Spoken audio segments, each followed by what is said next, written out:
safe. Dear Professor Raj Balkaran, today's distinguished speaker, Dr. Gitesh Nirban, co-convener of this webinar series, distinguished invitees, and dear friends who are interested in Mahābhārata scholarship that have joined us today.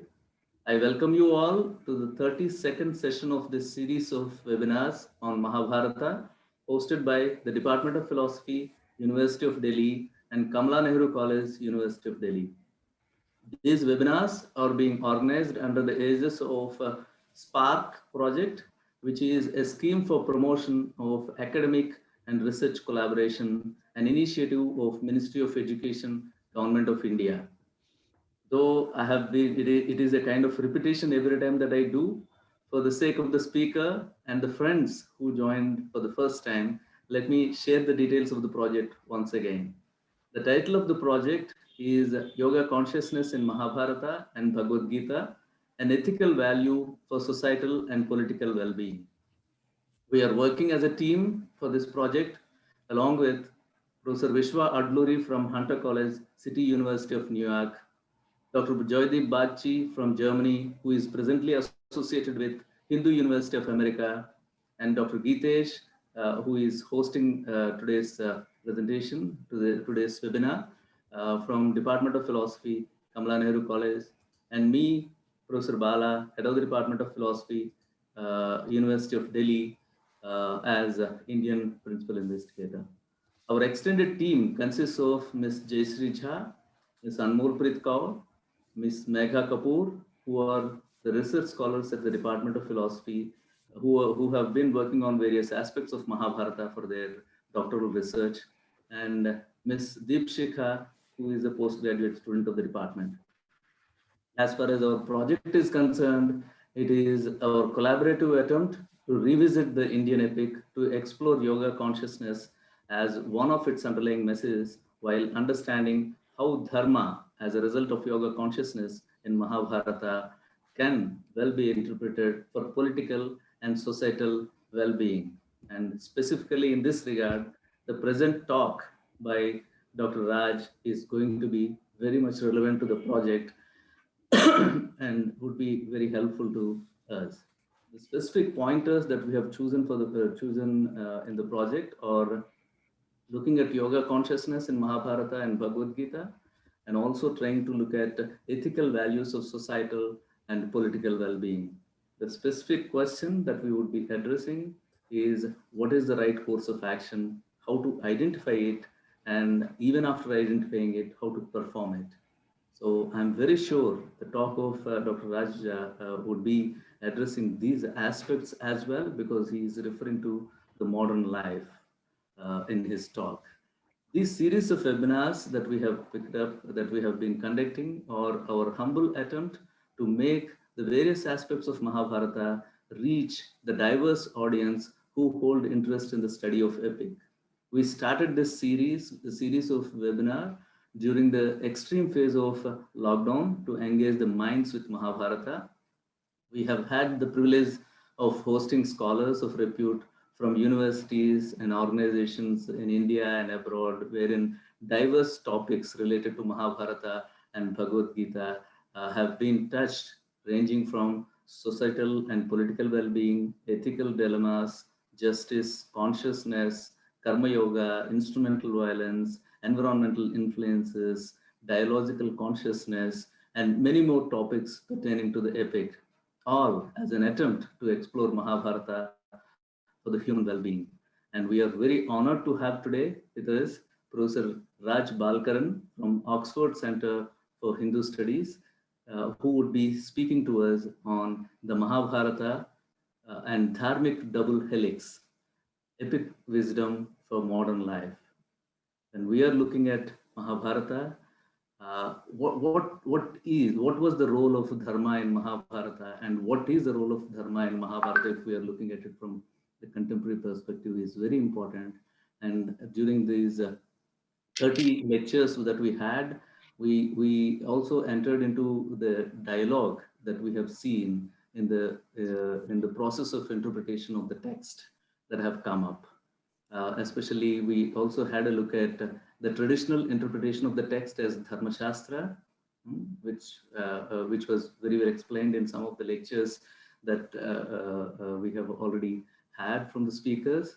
And now we also understood that there is a modern interpretation of the text, trying to look at various aspects of Mahābhārata beyond the confinement of looking at it as a Dharma Shastra.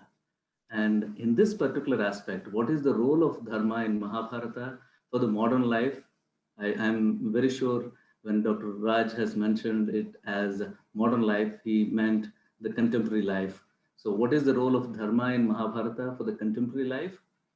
And if at all we can explore what ought to be or what should be, why should, and this pushes us to also say something or reflect on why should we look at our tradition, or why should we look at traditional texts, and why should we look at the concepts imbibed in them? And these are the broader questions, that the concepts or reflections that I had in my mind when I looked at the title of Dr. Raj. I am sure all these would be in some way or the other would be debated and reflected.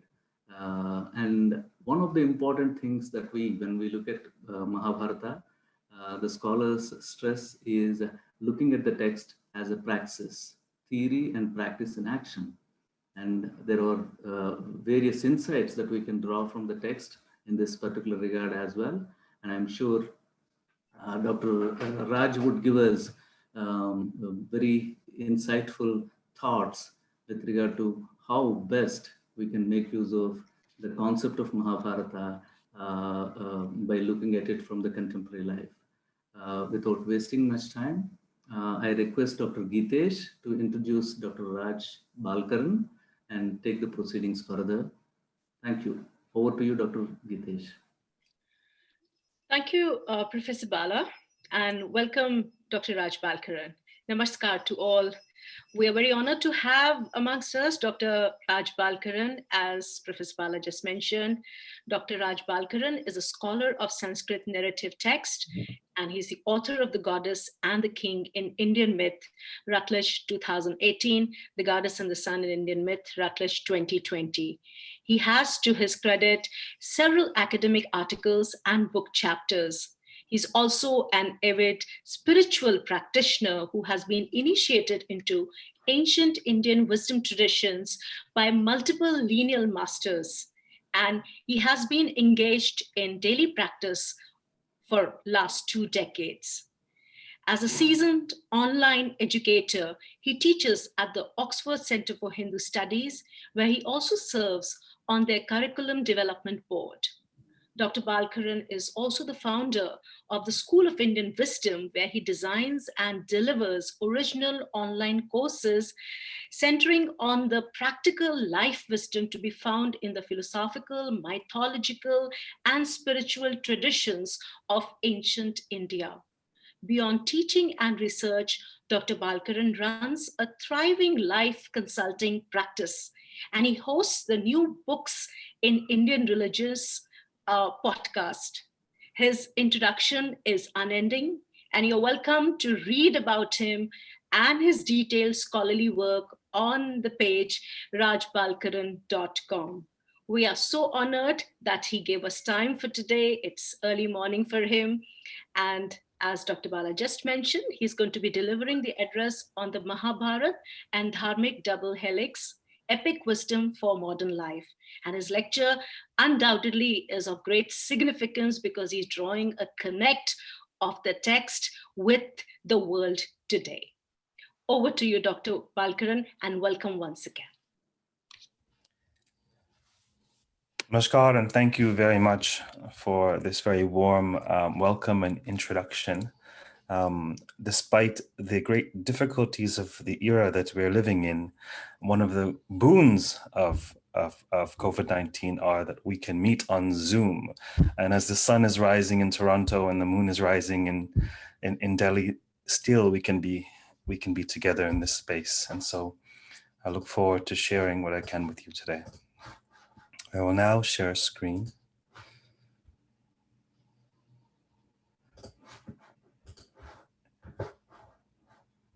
Dr. Gitesh, can you hear and see accordingly? Yes, it's absolutely perfect. Great. Okay, so the Mahābhārata and the Dharmic double helix. What on earth is this Dharmic double helix that this man is talking about? Well, we don't know, but hopefully we'll find out. There are two substantial parts to this talk. We'll talk about the Dharmic double helix, and then we'll see, secondly, we'll see it in action in the Mahābhārata and talk about what relevance that has to you and I in 2021. But first, we have just a couple of niggling concerns and questions that the scholarly mind or the left brain or the faculty of reason might be wondering about. What on earth is Hinduism? The more degrees I did in Hinduism, the more confused I got.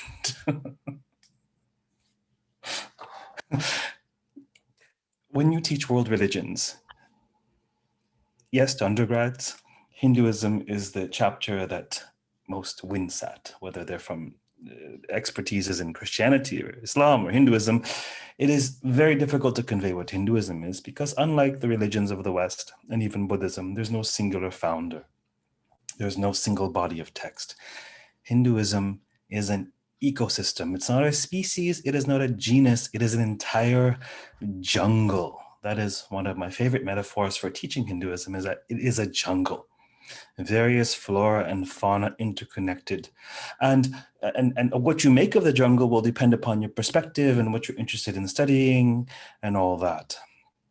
Another beloved metaphor is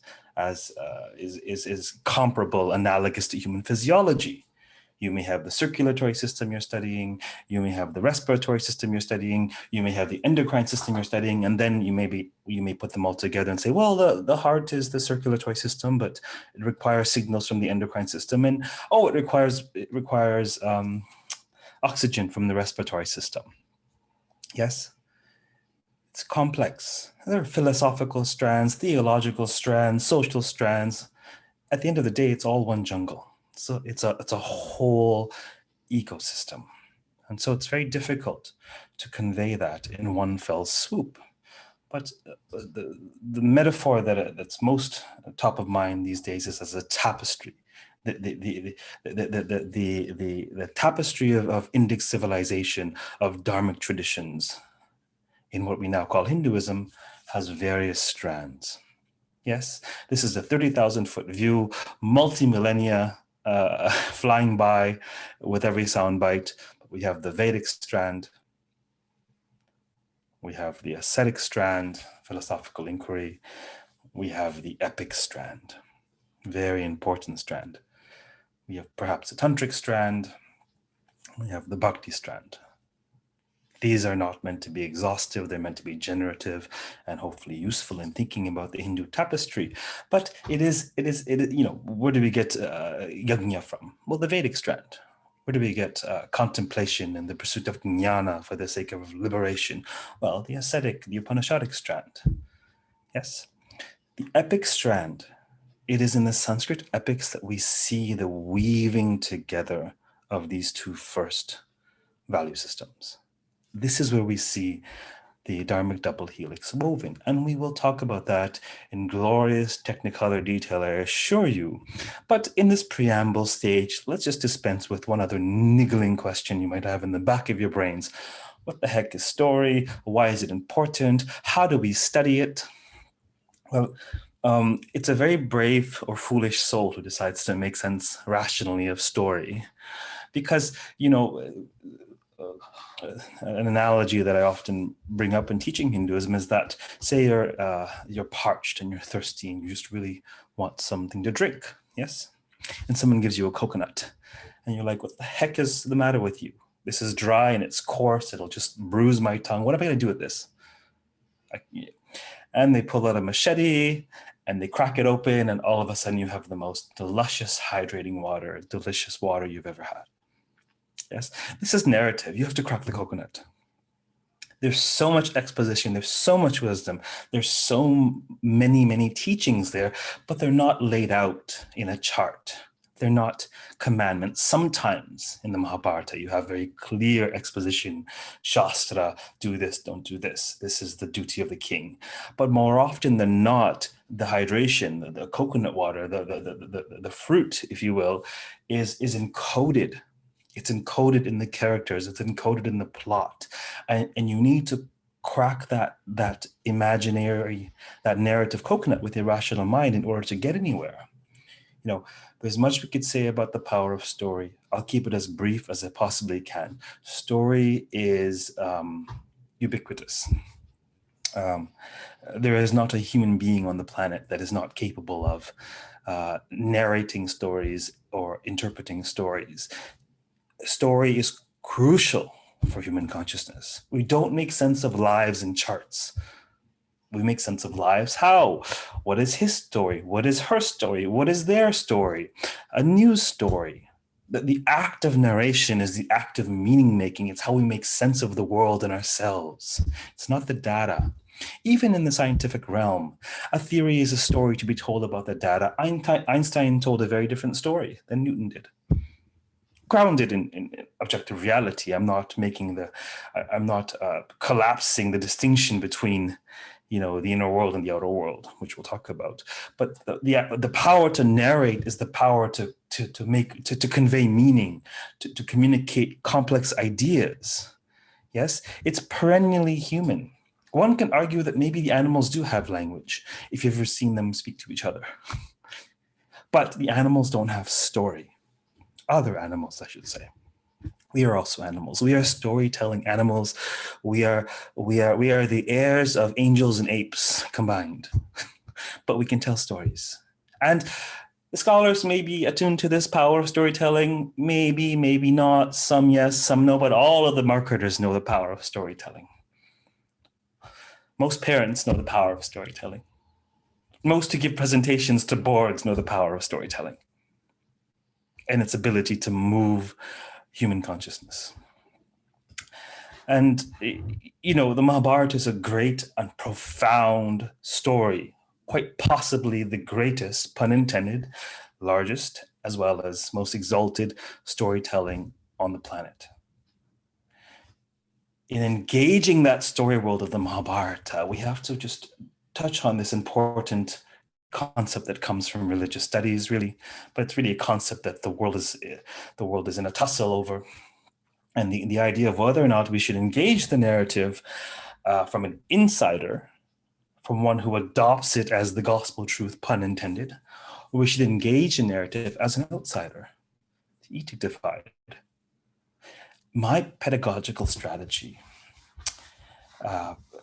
is to teach to citizens of the globe, and presume and not assume that anyone whom I'm teaching is of a particular ideology or mentality. And so we adopt an etic perspective so we can examine the tradition as carefully and as responsibly as we can. That's not to say we're reductionistic and collapse the possibility of spirituality or truth, quite the contrary. But I engage the Mahābhārata as profound story. Now, some may call it mythology or epic storytelling, and the question is, well, is it history? Is this the story of the great Bharatas? You know, the forebears of all of Indic civilization? Is this fantasy? Is it a work of the imagination? For me personally, I think these are the wrong questions to be asking of the text. When one reads Othello, one is not obsessed as to whether or not Othello is historically real or not. One reads Shakespearean plays and understands their profundity to speak to human experience. And that is the great profundity of the Mahābhārata. It is not about ancient India. It is not about Brahmins. It is and it isn't. It is about human beings. It is about what it means to be human beings. It is about the big questions, the ethical quagmires that plague us to this day. And that is why it is a classic. Classics don't exist because humans have a positive imagination. How many stories end up on the cutting room floor, minute by minute? Classics are are retained, are perpetuated because they're relevant still. The Mahābhārata is extraordinarily relevant, and that's why it grips you when you read it. You may not consciously understand why, but it's fools like me who crack coconuts who explain to you consciously why. You can enjoy it and not have to think about why you enjoy it. But perhaps you will gain deeper insight into why you enjoy it and what it has to do with you and your life on the planet, what it teaches you about morals, about values. Whether or not you're religious or spiritual not religious, that's not the question. The question is, what is the Mahābhārata positing about life? What wisdom does it dispense about living a human life? A messy and complicated affair where with each passing day, there are no easy decisions because Dharma is decaying before our very eyes. God was embodied on the earth and his own nearest kith and kin could not see straight and make proper decisions. What hope do we have? But there's hope. I assure you there's hope. It's in works like the Mahābhārata that we see entire systems of thought, worldviews, maps for meaning. They encode so much about how we can ameliorate and navigate our lives. And this is happening in the world within the text.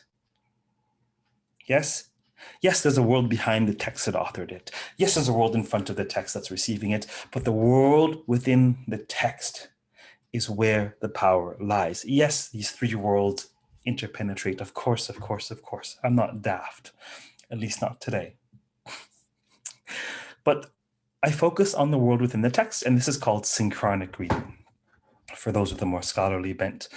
We won't worry too much about this, about the koshas, not to worry too much about that. I just want to bring to our attention that it's in the world within the text that encodes and perpetuates what civilizations value. It crafts the zeitgeist, the imaginaire, the social imaginary. It tells us what we value. Yes, we put our values in texts, in stories, in narratives, and we tell those narratives to people. The values perpetuate those texts, and those texts perpetuate those values. And it's a glorious symbiosis. What I want to bring to our attention is that the humanities is not about the objective world. Science is the arbiter of the objective world, what we can measure and see with our senses. The humanities is about our experience thereof. It's not about the world. It is about our worldview. It is about how we experience the world. Yes, this is about consciousness. It's not about computation. These are very different modes of inquiry. This is about making meaning. Not fact-finding, meaning-making. When facts affront people's sense of meaning, they ignore the facts. The schisms on the planet today are about what people value and what things mean to them. It's not about the facts. Facts have never moved human beings, primarily. They're moved by values. They're moved by story. Story is the realm wherein we can encode the paradoxes of life. Well, the divine is one and many. Yes? What does that mean? Is that true? This is both right and wrong, depending. In narrative, we can encode paradox in a way we can't in systematic, formulaic exposition. And therein is where wisdom is best embodied, because wisdom is complex. It's Dharma is sukshma. It's subtle. It's subtle. Even for the most exalted of consciousnesses, Dharma is sukshma. It's subtle. To know what to do in every moment. If you knew exactly what to do in every single moment, you would need nothing short of self-realization to accomplish that feat of consciousness. Enough about this preamble about what's Hinduism, what's story, why should we care, why should we bother? Okay, let's get to the good stuff. Great, the Dharmic double helix. Well, this is a metaphor. Yes, one can say this is the DNA of Hinduism, and I believe that, obviously not in a literal sense. This is a metaphor because a double helix is a structure where you could view it as one structure and it looks like a thing, right? DNA, for example. It looks like a thing, it functions like a thing, but that thing is composed of two opposed strands which never touch.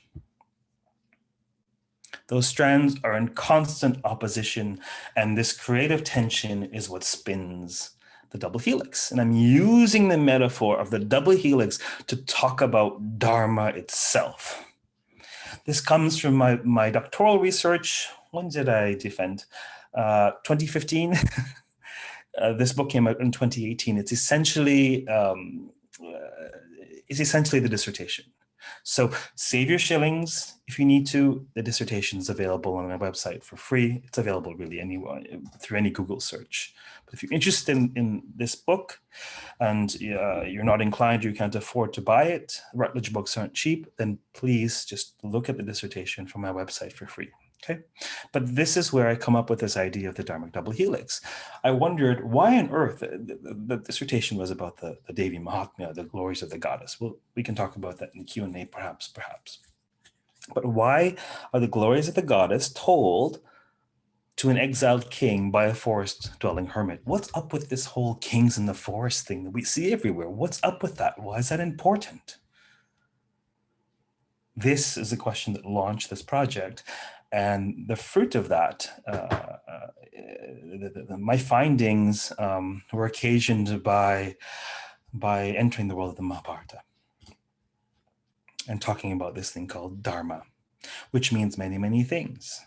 Think of the words that have changed in the last 50 years, or even 10 years, or 100 years. Think of Shakespearean English compared to modern English, 5 centuries. Now think of 3 millennia of the usage of a word. It's going to mean various things in various contexts. Yes, but there are certain sort of categories or groups.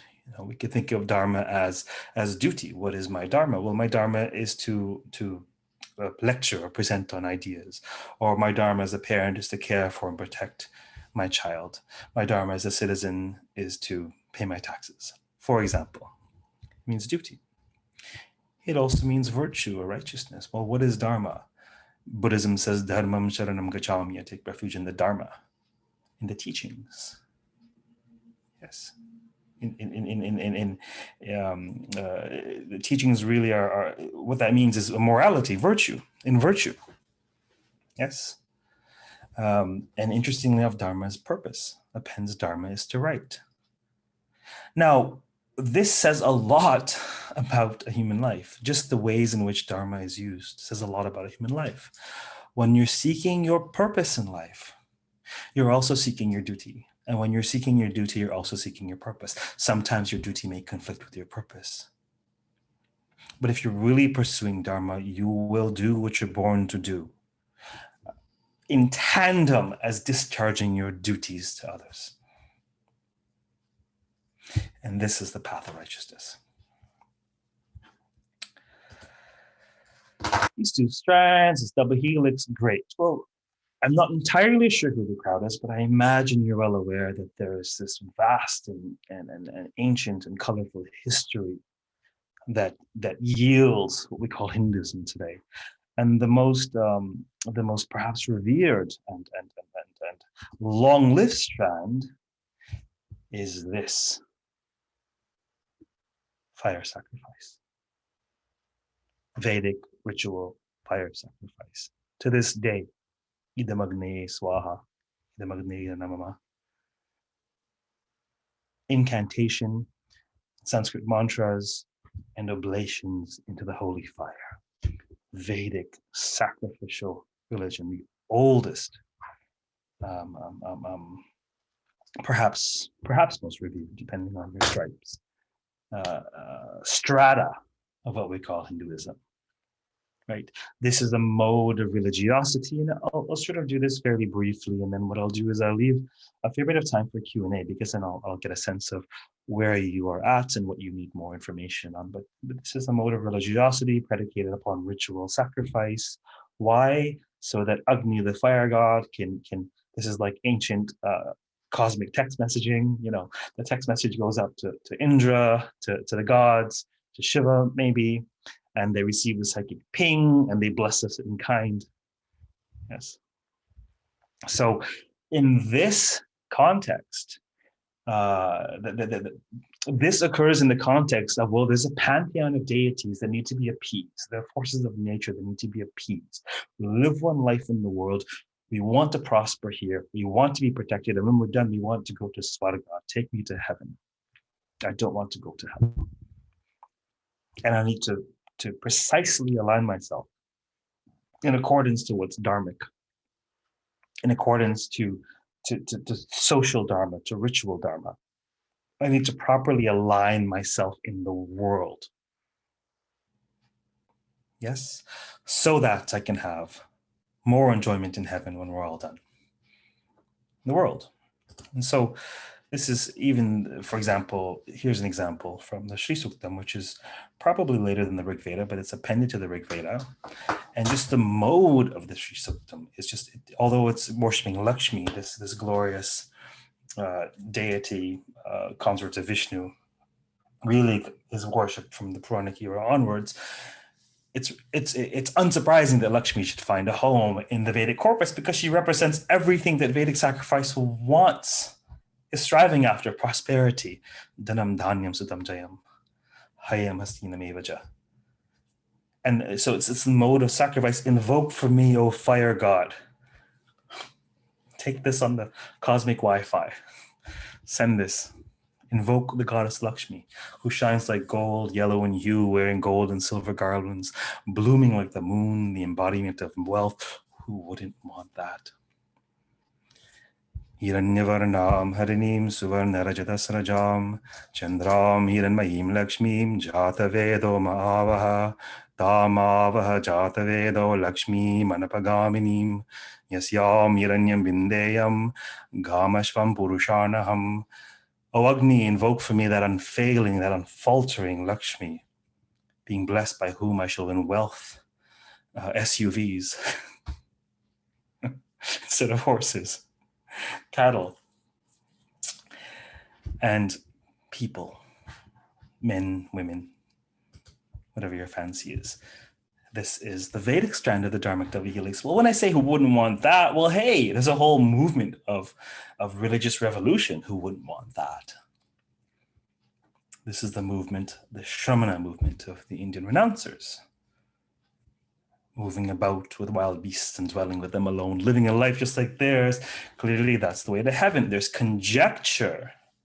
But certainly in modern Puranic Hinduism, certainly Shiva is emblematic of both the householder and in particular, the ascetic who's seated in Kailash, meditation, who wears the garbs of animals, sort of this uncouth, this yoga retreat do that father-in-law doesn't like because he has no real prospects and he's excluded from the Vedic sacrifice. And there's a whole story about that. That's for another day. He is probably the paradigmatic ascetic, Yogeshwara, the lord of the yogis, the font of yogic consciousness. There's some conjecture that worship to Shiva or something that is now called Shiva is as old as Indus Valley civilization. We don't know. It's compelling, but not conclusive. In either case, there is this rich tradition in ancient India of renouncing. Well, what do you mean renouncing? Well, renouncing, forget the Vedic sacrifice. What the hell is that for? Forget even the priesthood in some cases, okay? It gets softened. They think you go to heaven and that's it. Well, boy, do they have it wrong. They obviously haven't watched the right YouTube videos, because if you watch certain YouTube videos, you learn that we're here over and over and over and over and over again. We're stuck here. There's no enjoyment. What enjoyment? Everything you enjoy ends, and then you don't enjoy it so much, do you? Like heaven. What is this nonsense? We need liberation. We need moksha. We need to realize the self. We need, why are you in this talk listening to this idiot with these degrees who thinks he knows what he's talking about? Go find a guru. Go find someone who can awaken your being to being itself. And take refuge. But be inebriated in the ananda of the self, not the pleasures of the body, not the desires of the mind.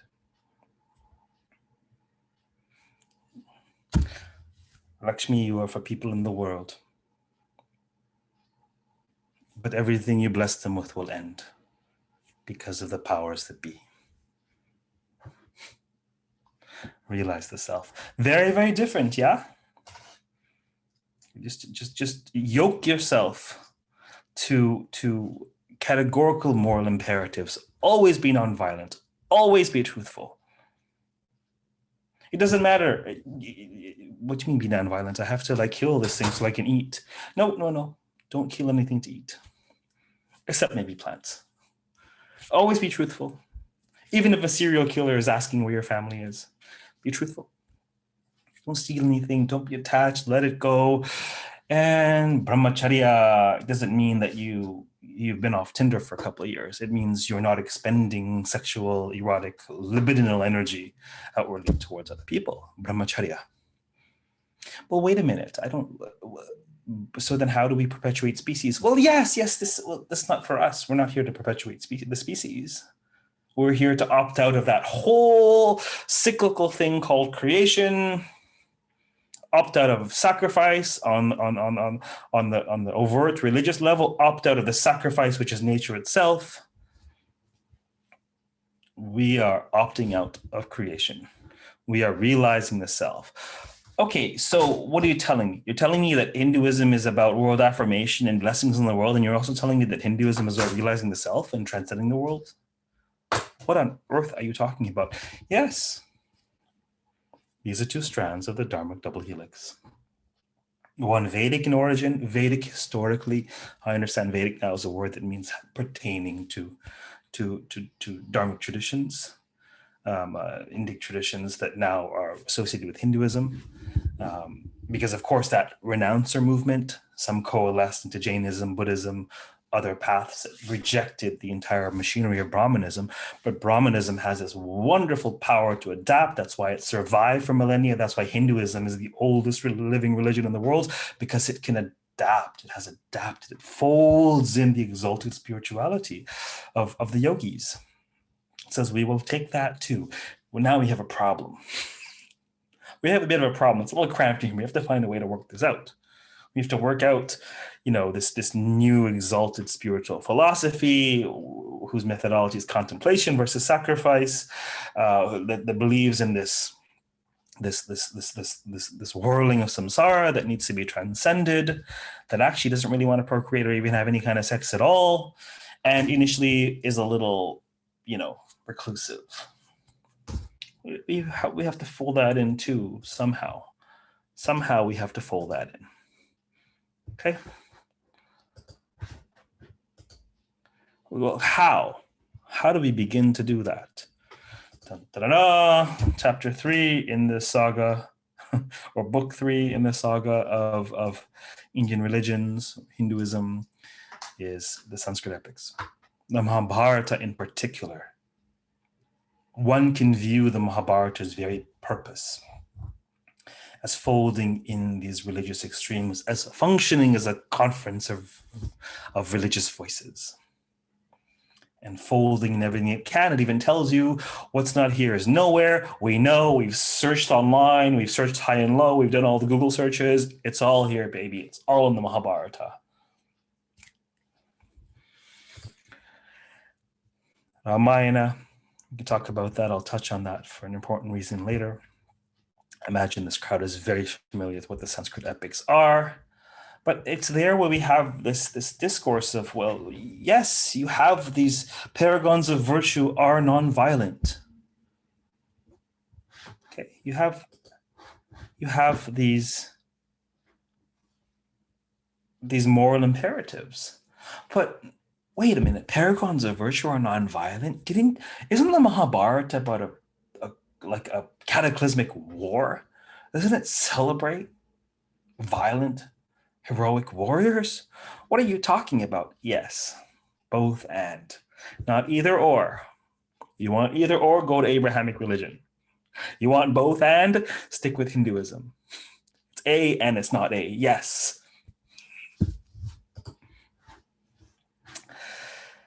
Okay, so how the Mahābhārata does this, it's the first time that we see the systematic formulation of pravrti religion versus nivrti religion, Dharma. It calls them both Dharma. They're both religion. They're both righteousness. They're both important.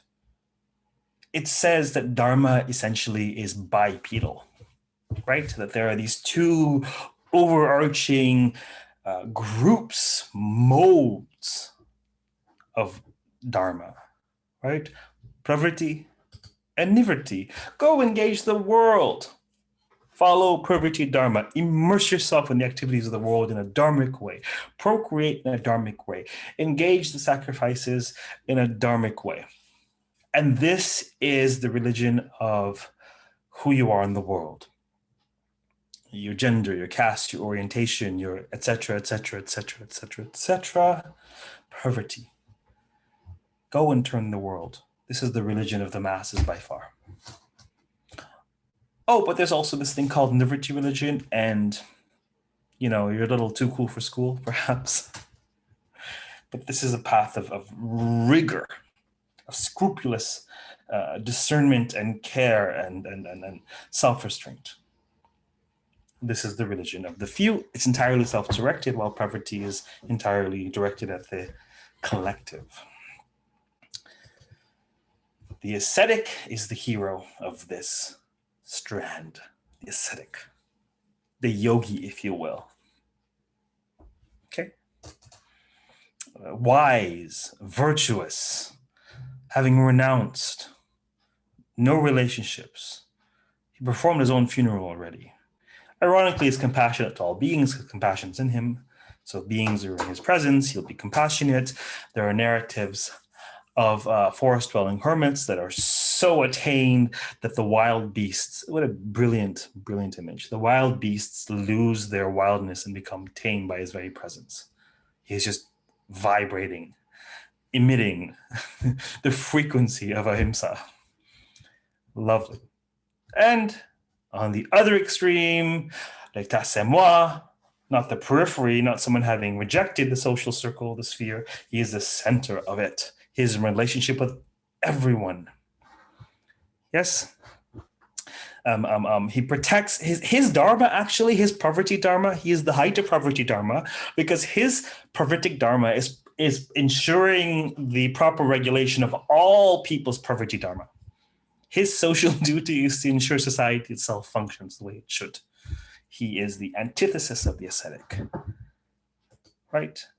And so by virtue of the duty of the king, violence is justified. Yes, ahimsa is important, but the king has to use violence. He has to restore cosmic order. He has to punish evildoers. Sometimes we need it for self-defense. He has to protect. Oh, but I believe in ahimsa. Gandhi is my hero. Ahimsa, ahimsa, ahimsa. Do you have a PIN number on your debit card? Do you have a lock on your door? Do you want your police force carrying arms? Do you want guards at your border? This is the Dharma of the king. And this is fully justified in the Mahābhārata. The divine himself comes down and says, look, when righteousness, it's not just, you can't say it's against Dharma to be violent, because in the name of Dharma, Sambhavami yuge yuge, I inject myself age after age. I come personally. I inject myself into Prakriti, if you will. I inject myself into the realm of Pravriti, born in a noble line, in the line of kings. And I govern with my very body. Because this is necessary. I come into being for this purpose. You can't dispense with Pravriti religion. The face of the divine is Pravriti religion in the epics.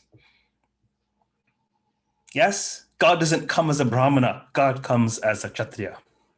What the hell do we make of this? I mean no disrespect. This is how I teach. What the hell do we make of this? Krishna says, look, I have this brilliant solution. Footnote, let me tell you how to spin the Dharmic double helix. Let me tell you how to get these two strands to play nice, or appear to play nice. What does he say? Look, Arjuna, stop your belly aching, man. Get up and fight. Yoga staha. Yoga. Situated in yoga. situated in that attainment of consciousness that was perfected by the ancient yogis through renunciation. Yes, they renounce the world, but you don't have to renounce the world. Renounce your attachments. Inwardly, be like a sage. Outwardly, be like a soldier. With your mind and your heart, be yogic. With your hands and your feet, go to war. Yogastha kuru karmani sangam takpadananjaya. Regard the same success and failure. Samatvam yoga uchate. Indifference, equanimity. Let it go, man. Detachment. Function in yoga. Be in yoga inwardly, but be engaged outwardly. This is master the fruits of nirvati inwardly and master the duties of pravrti outwardly. Walking contradiction, welcome to Hinduism, have a nice day. Either brilliant or sophistry, I'll let you decide. But this satisfies to a large extent this tension. You know, we have not just the problem of ahimsa, we have the problem of renouncing. Like, what do we do with this whole renouncing thing from this yogic strand? What do we do with that? Well, okay, you can renounce when your children are grown. That's a good time. We do it in stages. Pravrti dominates for a couple stages, then nirvati dominates for a couple stages. That's another way of reconciling this. I think that the reason why Sanskrit narrative is full of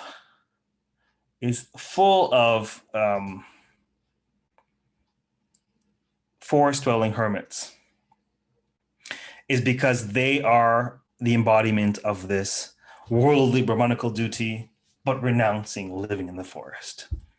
They are these paradoxical figures who come into contact with exiled kings, equally paradoxical figures.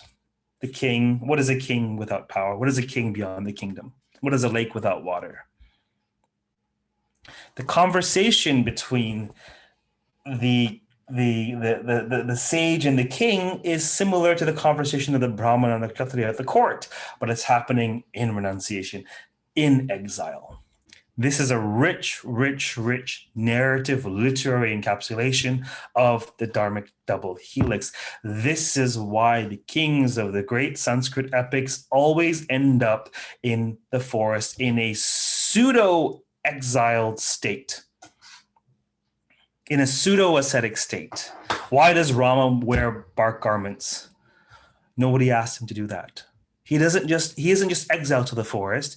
He assumes the garb of a forest-dwelling hermit. Yes, these are ways in which the Dharmic double helix are encoded. We have these really interesting characters. Okay, you've yammered on enough about this whole storytelling thing and this Hinduism thing, and my head is hurting now. And then you've told me enough about this Dharmic double helix. Okay, I get it. What the hell does this have to do with life and the Mahābhārata? And well, what you'll see is the Dharmic double helix enacted at every turn. It's encoded, it's enacted. This walking contradiction that's necessary for life. You can't dispense with your spiritual needs. You cannot eclipse the needs of the inner life, and you can't dispense with your social needs. You can't pretend as if the outer world doesn't matter altogether. Great figures, Yudhishthira, the first of the Pandavas. In the whole epic, they have to goad him into being a king. This is the epic's way of giving him permission to engage the world, to be a king, to shed blood. Because he's noble. He wants to be like a yogi.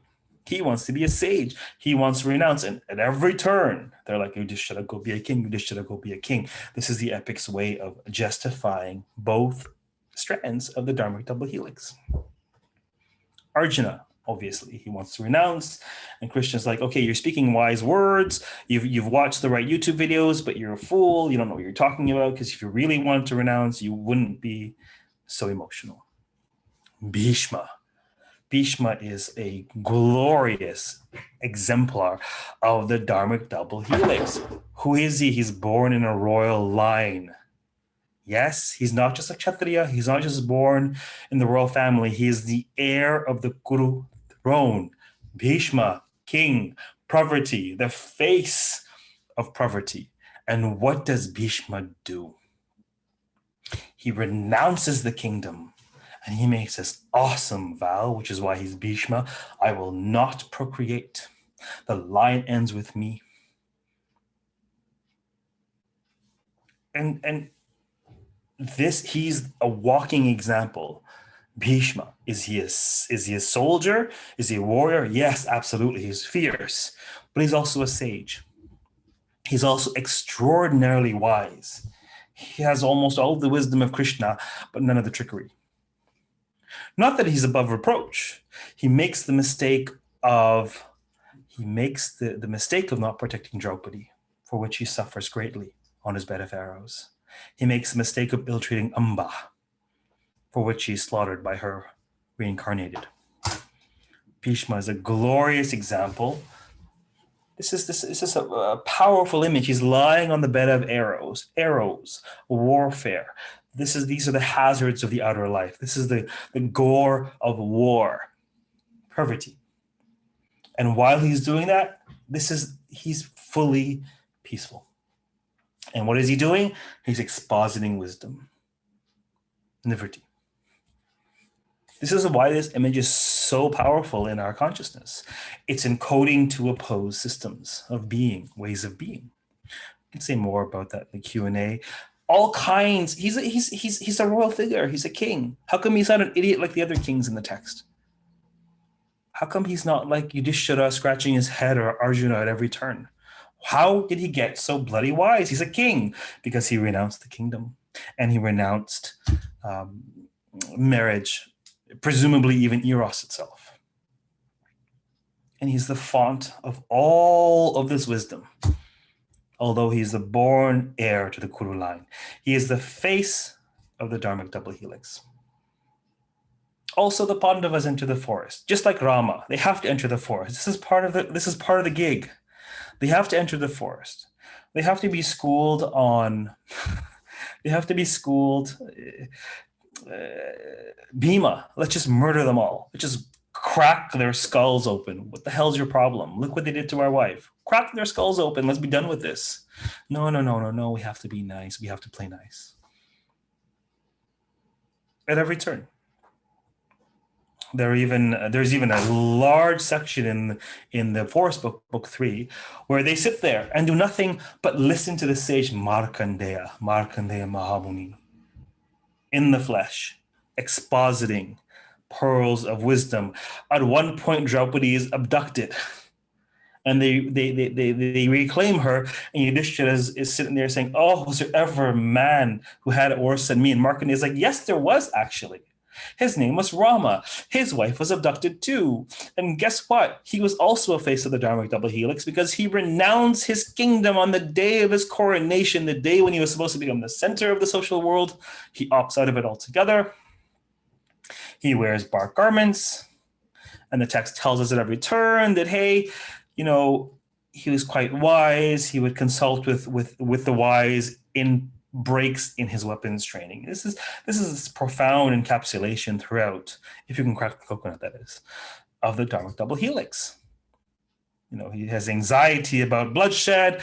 I live in this world for Dharma. Well, he doesn't mean Kshatriya Dharma. He's not talking about Parvati Dharma. He's talking about Nivriti Dharma. But he doesn't say that. Yes? Interestingly enough, the Valmiki Ramayana, the very first verse is Valmiki cursing this hunter. It's Nivriti cursing Parvati. Yes, we can talk about that, not to worry. I will very quickly go over this narrative of the great king Vishwamitra. He steals the cow of Vasishta, the guru of Rama, his wish-fulfilling cow. Okay? We all know the story. And Vasishta says, look, I'm powerless. This king has stolen you from me. I can't do anything. And the cow, this is brilliant, right? The cow, the face of Brahmanism, says, What are you talking about? They say a Kshatriya has no real power. The Brahmana is more powerful. The power of the Brahmana is divine, it's inner, it's spiritual, and much greater than that of the Kshatriyas. Your power is immeasurable. Vishwamitra is very powerful, but he's not mightier than you. Your power is unassailable. Just give the order. Own your power. I'll crush him as an emblem of your spiritual power. And then eventually Vishwamitra realizes the power of the Kshatriya, the power of the outer world is not real power. The power of the inner world is real power. And he performs great tapas. He's the only creature in all of Sanskrit storydom that becomes a Brahmana, becomes a great sage, having been born a Kshatriya. So I want to conclude with drawing our attention to the ways in which this double helix plays out in our life. This is much more than about ancient India. Ancient India has had the occasion of having to deal with this in a direct way because of the integration of these opposed systems of thought. And Hinduism itself is forged in the Mahābhārata, where these two systems of thought come together. But these systems of thought have to do with prioritizing the inner world or the outer world. If wisdom was born of the outer world, we'd study it under a microscope. We'd understand it. Wisdom is born from how to navigate the outer world, cognizant of the inner life. Wisdom is born of this dialectic between the two, between what we could think of as worldly or otherworldly emphases or power, between what we could think of, broadly speaking, as the duties or the foci of the Brahmana versus that of the Kshatriya. Wisdom is born of navigating the socio-cultural, the socio-political, entirely cognizant of the psycho-spiritual, of what lies within. Wisdom is born, perhaps, of navigating the secular in mind, keeping in mind or in body, better yet, the sacred. This is why the Mahābhārata is so gripping. It encodes this dance between these two opposed modes of life that we all must appease in order to live a fulfilling life. And in order to embody wisdom in action. And I think that's all for now. I'll take over. So thank you, Dr. Balkaran. Thank you, Dr. Bala, for handing it over to me.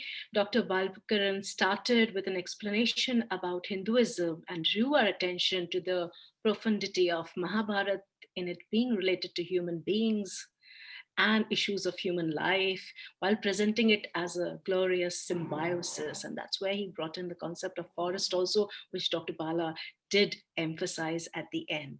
Dr. Balkaran's talk on the Dharmic double helix in light of Mahābhārata has been novel, insightful, engaging, and interesting, touching upon varied interpretations of Hinduism vis-a-vis Mahābhārata. How beautifully you concluded what's most beautiful in Mahābhārata, just in terms of so many beautiful flowers in the epic, and it depending upon the reader with what mind the text is being approached and which beautiful part of Dharma he or she aims to explore. I think on this occasion of Magh Purnima, you've given a wonderful message to all the younger scholars available here, have been constantly joining us in this series of webinars on Mahābhārata, encouraging them to enter into the field of Mahābhārata with an aim to explore the Dharma in its various interpretations in the epic. And thank you at the end for opening the opportunity for going ahead with this course on Hindu Tapestry. It's a gift that we accept with warm gratitude to you and yes, to your insightful lecture. Thank you, Dr. Balkaran, for being with us on behalf of the Department of Philosophy, University of Delhi, Kamala Nehru College, Professor Bala, our whole team of Spark Project, and myself once again. Thank you for being with us our heartfelt gratitude. I thank all the participants for being with us almost on every Saturday for the series of webinars that we have been hosting under the aegis of Spark Project.